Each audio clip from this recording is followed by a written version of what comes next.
नमस्कार दोस्तों, मैं गौरव सर आप सभी का गौरव आईटी क्लासेज में स्वागत करता हूं। आज का ये क्लास सेकेंड ईयर के लिए स्पेशली है। बाकी अगर आप लोग फर्स्ट ईयर में हैं तो वो भी देख सकते हैं, क्योंकि गलती से अगर एग्जामिनर एक क्वेश्चन इस टॉपिक से उठा के डाल दे फर्स्ट ईयर में तो आप कर पाएंगे। इसलिए फर्स्ट ईयर वाला भी देखिए और सेकेंड ईयर के वाला के लिए तो यह है ही। ठीक है, तो आज का टॉपिक है अस्थाई बंधक। यह अस्थाई बंधक जिसमें रिविट व वेल्डिंग आता है। ओके, तो क्लास शुरू करते हैं। आज का क्वेश्चन, तो क्वेश्चन से पहले उसके बारे में कुछ जानकारी दे देते हैं। जैसे कि यहाँ पे है फॉर्म ऑफ वेल्ड, यानी वेल्डिंग का प्रकार दिया गया है। उसके बाद सेक्शनल रिप्रेजेंटेशन है। इसके बाद एप्रोप्रिएट सिंबल है। ठीक है, तो इसको देख लीजिए। जैसे कि फ्लैट, अगर आप वेल्डिंग कीजिएगा तो वहाँ पे इस प्रकार से फ्लैट बनाया जाता है। आपके लिए ज़रूरी है ये वाला सिंबल, यहाँ पे जो सिंबल दर्शाया गया है ये सिंबल आपके लिए ज़रूरी है। आपको ऑब्जेक्टिव में पूछा जा सकता है। बाकी ये पहचानने के लिए है कि इस प्रकार से आप वेल्डिंग करते हैं। ठीक, तो फ्लैट के लिए ये सिंबल है। उसके बाद स्क्वायर बट के लिए ये सिंबल है। इसी तरह से आप सबको देख लीजिए, जैसे सिंगल वी बट, उसके बाद डबल वी बट, उसके बाद single you but, double U but, उसके बाद ये सारा का सारा बट जॉइंट का है। यानी कि जॉइंट दो प्रकार का होता है, एक लेफ्ट जॉइंट और दूसरा बट जॉइंट। तो ये बट जॉइंट का प्रकार दिखाया गया है, उसका सिंबल। ठीक है, उसके बाद सिंगल विवेल बट, इसके बाद डबल विवेल, उसके बाद सिंगल जे, डबल जे, स्टड, उसके बाद बेड एज और सेल। इसका प्रकार इस तरह से दिया गया है। तो ये सिंबल आप लोग याद कर लीजिए। आप लोग कॉपी में इसको बना लीजिए, 3-4 बार देखिएगा, याद हो जाएगा, कोई भी भारी नहीं। क्योंकि देखिए सिंगल डबल अगर एक याद कर लीजिएगा, यानी जिस तरह से अगर यू का आप एक याद कर लीजिए, सिंगल याद कर लीजिए, तो फिर आपको डबल भी याद हो जाएगा, क्योंकि दोनों एक ही जैसा है। फिर अगर यहाँ पे विवेल का एक याद कर लीजिए तो दूसरा याद हो जाएगा, यानी कि एक से दूसरा रिलेटेड है, तो याद करने में ये काफ़ी आसानी होगी। तो इसको याद कर लीजिए। और भी कुछ सिंबल है, जैसे ये सिंबल है। इसके बाद प्लग और स्लॉट का सिंबल, तो ये आपके लिए इम्पोर्टेंट है, ये वाला स्लॉट। ठीक है, उसके बाद आप सब कुछ देख लीजिए एक बार। लास्ट में ये फ्लैश, बस रिप्रेजेंटेशन और प्रेशर ऑफ अपसेट, ये सारा का सारा सिंबल है। इसको आप लोग याद कर लीजिए, आगे क्वेश्चन में आने वाला है। और एग्जाम में भी इससे 2-4 क्वेश्चन आ जाए तो अच्छा रहेगा, नहीं तो 1-2 क्वेश्चन तो आएगा ही। ठीक, तो पहला आप क्वेश्चन देख रहे हैं। पहला है नट बोल्ट पेंच आदि द्वारा लगाए गए बंधक, यानी बंधक को फास्टनर कहते हैं, को क्या कहते हैं। नट बोल्ट पेंच द्वारा जो हम फास्टनर लगाते जाते हैं, बंधक लगाया जाता है, तो उसको क्या कहते हैं। यानी अस्थाई और अस्थाई में आप लोग को पूछ रहा है। तो नट बोल्ट के द्वारा जो लगाया जाता है, यानी कि नट बोल्ट से आप लगा दिए, फिर इसको खोल भी सकते हैं, यानी कि बिना किसी क्षति पहुँचे उस पार्ट को खोल भी सकते हैं। तो ये हो जाएगा अस्थाई। माफ़ कीजिएगा, आप लोग के लिए ऑप्शन वाला नहीं था, बुक में इसी तरह से था, तो इसलिए यहाँ पे हाथ से लिखना पड़ रहा है। ठीक, तो पहला हो जाएगा अस्थाई, यानी कि नट बोल्ट पेंच द्वारा जो लगाया जाता है बंधक, उसको अस्थाई बंधक कहते हैं, यानी अस्थाई रिविटेड। ठीक, 2 नंबर के लिए इसको मिटाना पड़ेगा, 1 सेकेंड। ओके, 2 नंबर में कह रहा है रिविटिंग, वेल्डिंग या सोल्डरिंग आदि द्वारा लगाए गए बंधक को क्या कहते हैं। यानी रिवेट के द्वारा या फिर वेल्डिंग करके या फिर सोल्डरिंग करके जो हम बंधक लगाते हैं, यानी कि बांधते हैं, तो उसको क्या कहते हैं। तो आप लोग को पता होगा कि वेल्डिंग करने के बाद या फिर रिविटिंग, यानी रिवेट एक पतला सा कांटी जैसा होता है, जो कि एलॉय स्टील या फिर एल्यूमिनियम का या फिर माइल्ड स्टील का बनाया जाता है। तो उसके द्वारा ठोक ठोक के आप लोग लगाते हैं, जिसको कि बिना पार्ट को क्षति पहुँचाए आप खोल नहीं सकते हैं। वेल्डिंग कर दिए तो जब तक उस पार्ट को तोड़ा नहीं जाएगा तब तक वो खुलेगा नहीं। सोल्डरिंग कर दिए तो फिर भी पार्ट को तोड़ा जाएगा, यानी कि इसमें बिना तोड़े आप अलग नहीं कर सकते, यानी कि ये फिक्स हो जाता है। तो इसलिए इसको कहते हैं अस्थाई बंधक। अस्थाई बंधक। ओके, तो 2 नंबर का आंसर हो जाएगा अस्थाई बंधक। 1 नंबर में अस्थाई, यानी कि आप उसको बिना पार्ट को क्षति पहुंचाए आप खोल सकते हैं, फिर से लगा सकते हैं, इसलिए वो अस्थाई है। और वेल्डिंग, सोल्डिंग, रिविटिंग ये सब अस्थाई है। इसको बिना पार्ट को क्षति पहुंचाए आप नहीं खोल सकते, यानी कि तोड़ना ही पड़ेगा। ठीक, अब 3 नंबर क्वेश्चन देखेंगे। 3 नंबर क्वेश्चन कह रहा है रिवेटिंग के सेंक की मोटाई किस पर निर्भर करता है?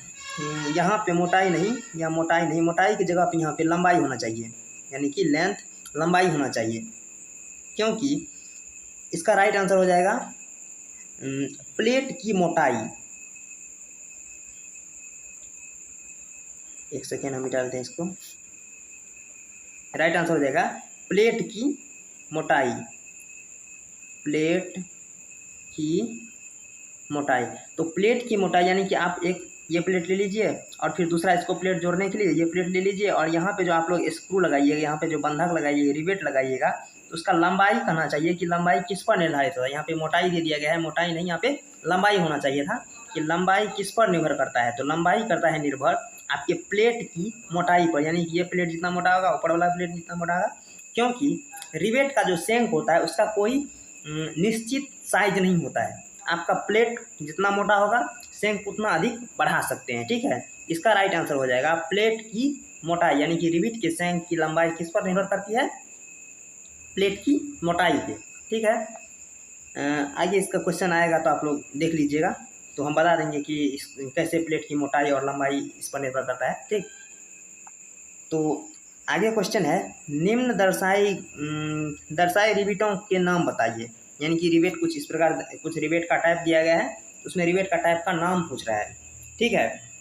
अगर आप लोग बुक में पढ़े होंगे तो आप इसका आंसर तो फटाफट दे रहे होंगे, या नहीं पढ़े हैं तो पढ़ लीजिएगा एक बार। अगर आपके पास कोई भी बुक हो, कोई भी नॉर्मल सा कोई बुक हो, आप पढ़ सकते हैं उसमें भी, क्योंकि ये सब आसान है, आप लोग पढ़ सकते हैं किसी भी बुक से, ठीक है।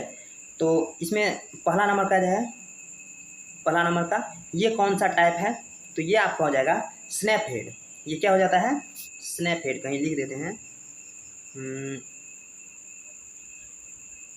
Snap head. इस पर सही से स्लाइड पे लिखाना नहीं है, ठीक है। स्नैप हेड का टाइप है ये रिवेट।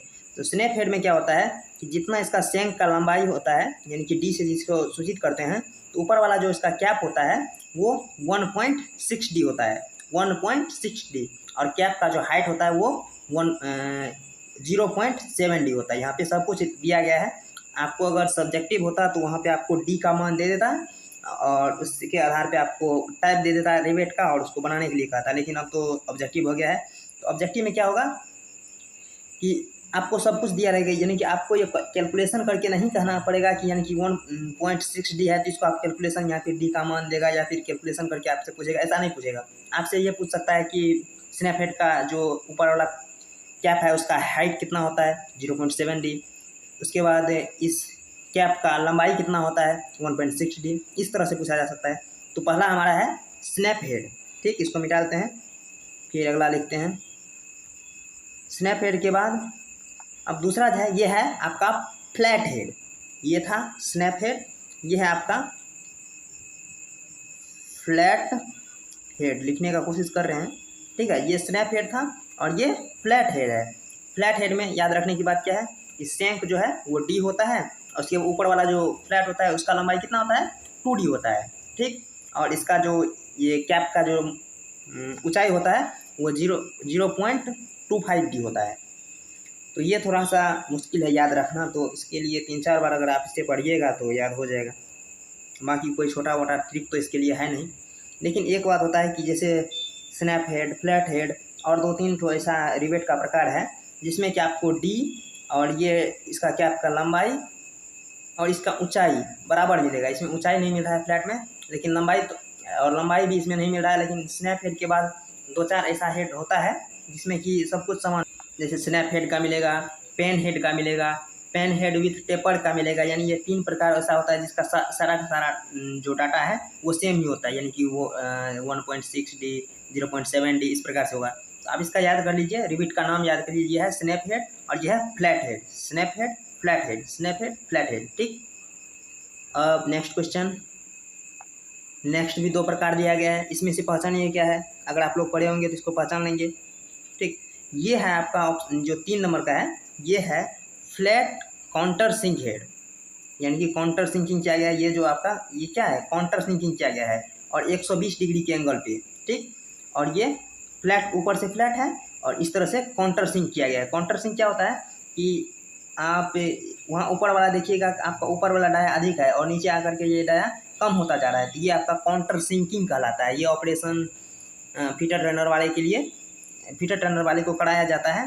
तो ये काउंटर सिंकिंग एक ऑपरेशन होता है और इसमें काउंटर सिंक किया गया है, तो इसलिए इसका राइट आंसर हो जाएगा, यानी कि इसका नाम हो जाएगा क्या, काउंटर, यानी कि flat counter sink head, flat counter sink head. इसको आप पेन पेपर लेकर के बैठिए, आप लोग नाम लिखते चलिए, यहाँ पे स्लाइड पे लिखने में अच्छा नहीं होता है, लिख लीजिए flat counter sink head. Okay, अब 4 नंबर में क्या है, तो 4 नंबर में जो है ये है मशरूम हेड। तो आप लोग को कन्फ्यूजन हो सकता है किसमें, स्नैप हेड और मशरूम हेड में। तो यहाँ देखिए एक सेकेंड, स्नैप हेड जो है, स्नैप हेड, तो उसमें नीचे जो है, एक सेकेंड हम इसको मिटा देते हैं। स्नैप हेड में क्या है, यहाँ पे एक कर्व बना हुआ है, यहाँ पे कर्व बना हुआ है और इसका ऊंचाई काफ़ी अधिक है, यानी कि 0.70 है। जबकि यहाँ पे जो आपका आता है, क्या आता है आपका मशरूम हेड, तो मशरूम हेड का क्या है, यहाँ पे कोई कर्व बना हुआ नहीं रहेगा और इसका ऊंचाई बहुत कम रहेगा, यानी 0.5D होता है, उसमें 0.70, इसमें 0.5D। तो कंफ्यूज नहीं होना है, क्योंकि यहाँ पे और सबसे मेन पॉइंट है, यहाँ पे कर्व नहीं होता है, ठीक, मशरूम हेड में कर्व नहीं होता है। और मशरूम हेड क्या होता है, तो आप लोग को बता दें कि आप लोग छेनी और हथौड़ी तो देखे होंगे, यानी कि छेनी से किसी भी वस्तु को काटते हैं, यानी किसी ईटा को फोड़ें या फिर कोई धातु को काटें और ऊपर से हथौड़ा लेकर के पीटते हैं।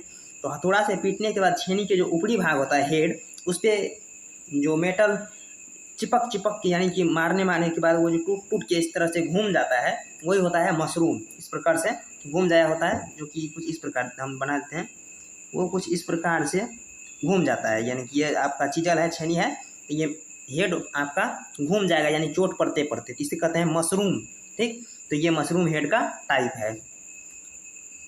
तो दो इसमें है, एक है फ्लैट काउंटर सिंक, दूसरा है मशरूम हेड। नेक्स्ट, अब कह रहा है रिवेट के भाग का नाम लिखिए। तो इसमें एक रिवेट दर्शाया गया, रिवेट कुछ इस प्रकार होता है, आप लोग देख लीजिए इसको बढ़िया से। रिवेट इस प्रकार होता है और रिवेट का भाग का नाम पूछ रहा है। तो ऊपर वाला भाग क्या है, ऊपर वाला हेड है HEAD, ठीक है, ऊपर वाला हेड है।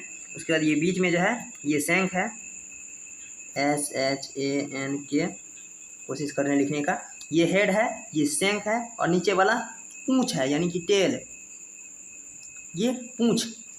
3 पार्ट होता है रिवेट का, एक हेड होता है, दूसरा ये शंख होता है और तीसरा ये पूंछ होता है। जिसमें शंख का जो ये शंख जो बीच वाला हिस्सा है, इसका आकार अनियमित होता है, यानी कि इसका लंबाई का आप ये जरूरी नहीं है कि ये आपका लंबाई 2 मीटर का होगा, 3 मीटर का होगा, ये लंबाई आपके वहाँ पे दिया गया है। तो पहले क्वेश्चन में प्लेट की मोटाई के अनुसार होता है। अगर प्लेट आपका 4 mm मोटा है तो लंबाई 2 जॉइंट को जोड़ना, 2 प्लेट को जोड़ना है, तो वहाँ पे आपका शंख का जो लंबाई हो जाएगा वो 8 हो जाएगा। अगर प्लेट 10 mm मोटा है तो वहाँ पे 10 दूनी 12 हो जाएगा, 10 दूनी 20 mm का शंख हो जाएगा, ठीक है। तो इसका शंख का मोटा लंबाई जो होता है वो निर्धारित नहीं होता है, वो आपका प्लेट के अनुसार लंबाई बढ़ता जाता है, ठीक है। ये वाला पॉइंट, ये जो भाग है शंख, यानी इसका लंबाई कोई फिक्स नहीं रहता है। देख लिए, ये है हेड, ये है शंख, ये है टेल, यानी हेड सर, शंख बीच वाला पार्ट बॉडी और नीचे वाला टेल यानी पूंछ। 6 नंबर में है रिवेट द्वारा प्लेटों को 2 विधियों द्वारा जोड़ा जाता है। एक विधि है कॉकिंग और दूसरा विधि क्या है, यानी कि रिवेट को 2 विधियों जोड़ा जाता है। एक है कॉकिंग, ठीक है, और दूसरा होता है फुलरिंग। एक कॉकिंग, दूसरा फुलरिंग, FULLERING, ठीक। एक कॉकिंग और दूसरा फुलरिंग हो गया। नेक्स्ट 7 नंबर में जॉइंट का नाम बताइए। ये कुछ जॉइंट दिया गया है, इसका नाम बताना है कि ये लेफ्ट जॉइंट है या फिर बट जॉइंट है, सिंगल रिवेटेड है या फिर डबल रिवेटेड है। तो आप लोग को सबसे इम्पोर्टेंट है, आप यहाँ देखिए, इस वाला पार्ट को देखिए या फिर इस वाला पार्ट को देखिए। इन दोनों पार्ट को देखने से आपको क्या पता चलता है कि यहाँ पे 2 प्लेट आपस में जुड़ रहा है, यहाँ पे 2 प्लेट को जोड़ा जा रहा है, यानी मात्र 2 प्लेट को रिवेट के द्वारा जोड़ा जाता है। तो आप लोग याद रखिए, जब तक 2 प्लेट कहे तो 2 प्लेट यानी left joint, 2 plate left joint, ये याद रखिए, 2 पॉइंट यानी लेफ्ट जॉइंट। तो लेफ्ट जॉइंट तो हो गया। अब सिंगल रिवेटेड है या फिर डबल रिवेटेड है, इसको कैसे फाइंड करेंगे? तो यहाँ देखिए ये एक इस तरह से लकीर है जिस पे रिवेट लगा हुआ है, यहाँ पे रिवेट है, यहाँ पे रिवेट है, और फिर दूसरा लकीर भी है उस पर भी रिवेट लगा गया है। यहाँ पे देखिए एक रिवेट और यहाँ पे दो रिवेट आपको दिख रहा है। यहाँ पे देख लिए रिवेट देख रहे हैं दो, एक ये रिवेट दूसरा ये रिवेट, और इसमें भी एक लाइन ये रिवेटिंग का दूसरा ये रिवेटिंग का लाइन है। यहाँ पे भी एक दो, यानी कि 3-4 सेक्शन आपको दिखाया गया है जिसमें आप लोग अच्छा से पहचान सके। तो दो जॉइंट है यानी दो प्लेट है तो लैप हो जाएगा, और इसमें दो ठो रिवेट भी है तो डबल हो जाएगा, यानी double lap joint. Okay, double repeated lap joint. Next देखिए इसमें करा चित्र में कौन सा जॉइंट दर्शाया गया है? तो उसमें दो पार्ट था, यानी कि दो ठो प्लेट था, तो वो था लैप जॉइंट। बट यहाँ पे एक और तीसरा आ गया, यानी कि दो जॉइंट पहले से था बट तीसरा आ गया, तो बट तीसरा आ गया मतलब बट जॉइंट। इसको याद कर सकते हैं, यानी दो पहले से था लेकिन तीसरा और आ गया, यानी कि दो पहले से था बट एक और आ गया। यानी कि अगर 3 प्लेट आ जाए तो वो बट जॉइंट में आ जाता है, 2 प्लेट आ जाए तो वो लैप जॉइंट, और 3 प्लेट आ जाए तो बट जॉइंट। ये आप लोग याद कर लीजिए, यही सबसे इम्पोर्टेंट है, याद करने के लिए सबसे अच्छा तरीका है कि अगर 2 प्लेट तो lap joint, 3 plate butt joint. तो अब तो ये क्लियर हो गया कि ये बट जॉइंट है। लेकिन कौन सा repeated, single repeated, double repeated, triple repeated, कौन सा रिपीटेड है? तो याद रखिए कि लेफ्ट जॉइंट में जितना प्लेट देखे तो उतना रिपीटेड था, जितना 2 प्लेट देखे तो वो लेफ्ट जॉइंट था, रिपीटेड नहीं, 2 प्लेट लेफ्ट जॉइंट। उसके बाद जितना रिवेट था तो उतना हो जाए, यानी 2 रिवेट था तो डबल डिविजन था। और इसके बाद आ जाता है बट जॉइंट। बट जॉइंट में 3 प्लेट है तो ये बट जॉइंट हो गया। लेकिन 3 प्लेट में वाला जो ये बट जॉइंट होता है उसमें रिवेट का संख्या अगर 2 दिया रहेगा तो उसको 1 काउंट करेंगे, फिर 2 1 काउंट कीजिए, यानी कि एक रिपीटिंग को ये सिंगल रिपीटिंग नहीं कर सकते। यानी कि 2 अगर रिवेट दिया गया है तो ये सिंगल हुआ, और 2 दूनी 4 रिवेट दे दिया गया है तो वो डबल हो गया। यानी कि इसमें जितना रिवेट आपको दिख रहा है उसका आधा यानी कि लिखा जाता है। यानी यहाँ पे 1 2 3 4 रिवेट दिखा गया है, यहाँ आप इसको डबल रिपीटेड ही कहिएगा। बट जॉइंट में यही एक खराबी कह सकते हैं कि दिख रहा है कितना 1 2 3 4 ठो, लेकिन कहेंगे इसको डबल रिपीटेड, जबकि लेफ्ट जॉइंट में ऐसा नहीं है। लेफ्ट जॉइंट में जितना दिखेगा वही रिपीटेड कहेंगे, यानी कि उसमें 2 ठो था तो डबल रिपीटेड, लेकिन इसमें 4 ठो है तो भी डबल रिपीटेड ही कहेंगे, क्योंकि बट जॉइंट में जितना होता है यानी कि जितना रिपीटेड आपको दिख रहा है उसका आधा करके लिखते हैं, और बट जॉइंट में 3 पार्ट होता है, ये याद रखिए। ठीक है, तो ये हो जाएगा double repeated butt joint. Double repeated क्यों? क्योंकि इसमें 4 ठो है और इसको आधा करना है, तो डबल रिपीटेड और बट जॉइंट। ठीक है, अगला वेल्डिंग चिन्ह के नाम बताइए। वहाँ पे फर्स्ट में हम चिन्ह का नाम बताए थे कुछ, तो वेल्डिंग चिन्ह का नाम बताइए। तो जो हमारा पहला है फर्स्ट नंबर का वो है हमारा फ्लैट, यानी कि फ्लैट को इसी तरह से दर्शाया गया था ना, फ्लैट का। और दूसरा क्या दर्शाया? दूसरा है स्क्वायर बट, यानी सभी तो बट प्रकार का ही था और ये स्क्वायर का है। तीसरा क्या है? तीसरा है डबल वी बट, यानी भी आकार का अगर एक ठो होता तो इस तरह से भी, डबल तो 2 इस तरह से, यानी कि डबल भी तीसरा हो गया। चौथा क्या है? चौथा है डबल बेबल बट। ठीक है, नेक्स्ट पाँचवा क्या दर्शा रहा है? देखिए पाँचवा है क्या? सीम लिखा हुआ था सबको। उसके बाद छठा क्या था? छठा भी कोई सीम है, लेकिन ये कौन सा सीम है? हाँ, ये है मेस्ड सीम। ठीक, सातवां क्या है? सातवां है मेस्ड स्टिच। ये सीम, ये कौन सा था? ये मेस्ड सीम, और ये सातवां जो है ये क्या है? ये है मेस्ड स्टिच। और आठवां है फ्लैश। यहाँ पे जो सबसे अंतिम से जो 1 नंबर ऊपर में था वहाँ पे हम दिखाए थे, जो उसमें 8वां नंबर का ये था फ्लैश। ठीक है, आगे है रिपीटिंग किए गए जोड़ का नाम बताइए। यानी कि रिपीटिंग किया गया जोड़ पूछ रहा है, यानी कि 3 प्लेट है। एक सेकेंड, हम पेन, हाँ, यहाँ पे 3 प्लेट है, 1 2 3 प्लेट है तो ये बट जॉइंट होगा, बट जॉइंट होगा। रिवेट क्या है? 1 2 ठो रिवेट है तो इसको एक ही गिनना है, तो ये सिंगल रिवेटेड बट जॉइंट हो जाएगा। क्या हो जाएगा? Single riveted butt joint. Next next कह रहा है एक्स चिन्हित क्षेत्र का आकार क्या है। ये जो एक्स द्वारा बनाया गया चिन्ह है ये किस आकार का है, तो ये तो आपको वर्ग आकार का दिख रहा होगा। यहाँ पे थोड़ा सा बुक से फोटो खींचा गया है इसलिए ये थोड़ा सा इस तरह से आयत जैसा दिख रहा है, लेकिन वास्तव में क्या है, ये एक वर्ग के आकार का है। ठीक है, इसका आंसर क्या हो जाएगा, वर्ग हो जाएगा। यानी कि ये जो एक्स द्वारा चिन्हित किया गया आकार है ये वर्ग है। एक बार फिर से देख लीजिए, हाँ ये जो एक्स द्वारा चिन्हित किया गया आकार है ये क्या है, ये वर्ग है। नेक्स्ट 12 नंबर कह रहा है रिविट छिद्र या जोड़ों को भाप या जल के रिसाव की संभावना होती है। रिविटिंग करेंगे तो भाप या फिर जल के रिसाव का संभावना होता है। तो रिसाव को रोकने के लिए किस प्रकार की प्रक्रिया अपनाई जाती है, जिसे चित्र में एक्स द्वारा लेबल किया गया है, यानी कि यहाँ पे एक्स द्वारा दर्शाया गया है। तो ये आपका कौन सा प्रकार है, यानी कि प्रकार दो प्रकार का था ना, एक क्या था कॉकिंग, दूसरा फुलरिंग। तो ये आपका कॉकिंग प्रकार का है। कौन सा प्रकार का है, कॉकिंग प्रकार का है। और फुलरिंग प्रकार का कैसे होता है, देखिए कॉकिंग प्रकार का जिस तरह से है फुलरिंग प्रकार का भी इसी तरह होता है, बस अंतर बस इतना होता है यहाँ कॉकिंग में जो यहाँ पे 2-3 लाइन दिख रहा है आपको, ये जो आपको 2-3 लाइन दिख रहा है यहाँ पे, ये लाइन वो नहीं रहेगा, यानी लाइन हट जाएगा। जिस तरह से नीचे में दर्शाया गया है उसी तरह से ऊपर में भी दर्शाया जाएगा। और ये जो टूल है, ये कॉकिंग टूल जो है वो फुलरिंग टूल हो जाएगा। तो ये पूरे पार्ट को दर्शाएगा इस तरह से, यानी ये आधा तक दर्शा है और वो जो हो जाएगा यानी कि फुलरिंग में जाएगा तो वो पूरे को दर्शाएगा। यानी कि दो प्रकार का होता है, एक होता है कॉकिंग, दूसरा होता है फुलरिंग। ये कॉकिंग का प्रकार है। और फुलरिंग में क्या होता है, ये आपका लकीर हट जाएगा, यानी कि यहाँ पे जो कुछ लकीर दिया गया है नीचे जैसा ही हो जाएगा साफ। और यहाँ पे पूरे के पूरे टूल जो है ये फुलरिंग टूल वो पूरा का पूरा प्लेट के बराबर मोटा का होता है। ठीक हो जाता है फुलरिंग। ये है कॉकिंग और ये दोनों लाइन हट जाए तो ये हो जाएगा फुलरिंग।